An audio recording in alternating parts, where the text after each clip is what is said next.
شر الوسواس الخناس الذي يوسوس في صدور الناس من الجنة والناس إنما أمره إذا أراد شيئا أن يقول له كن فيكون فسبحان الذي بيده ملكوت كل شيء وإليه ترجعون.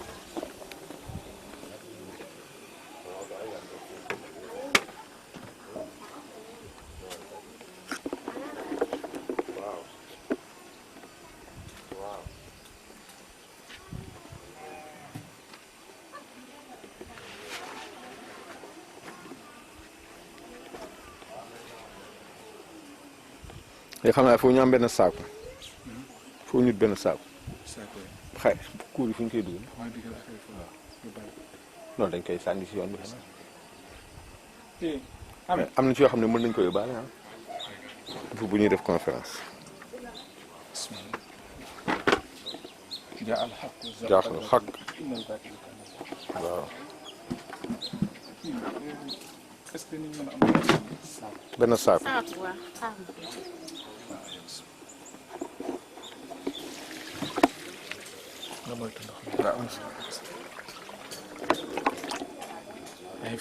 waaw léegi wan na ko ci caméra bi wan na ma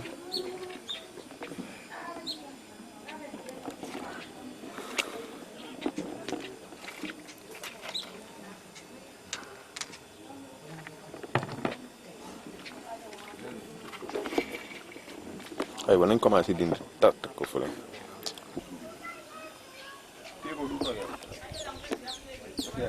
maman gis nga jaaxal xaq zaqal batil min batil kaana zaq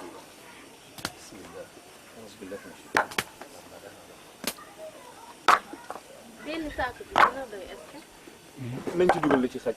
waaw ñu dugal si li ci xaj non du man ngay jël grand affaire yi ngay jël da ngay taxawee ne maa ngi dindi xam li ñuy dindi kañ ngay jël ayo bismillah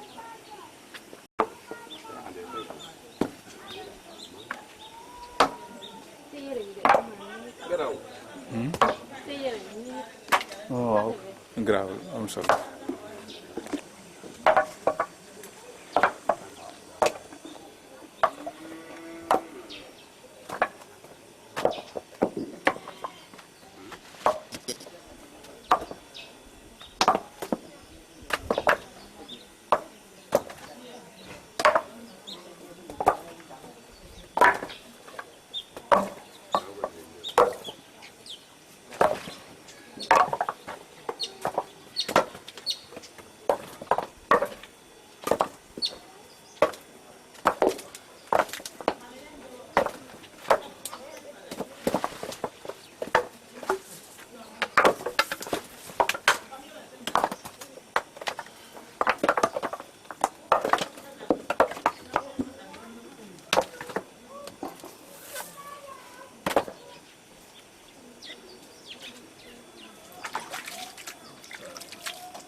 caméra bi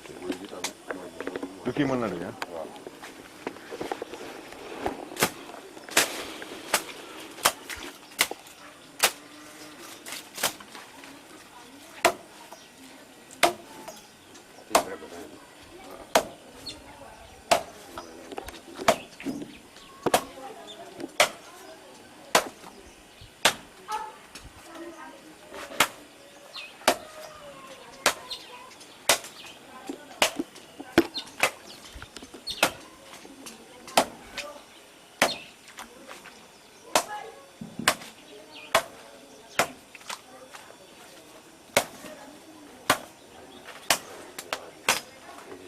andi maaw la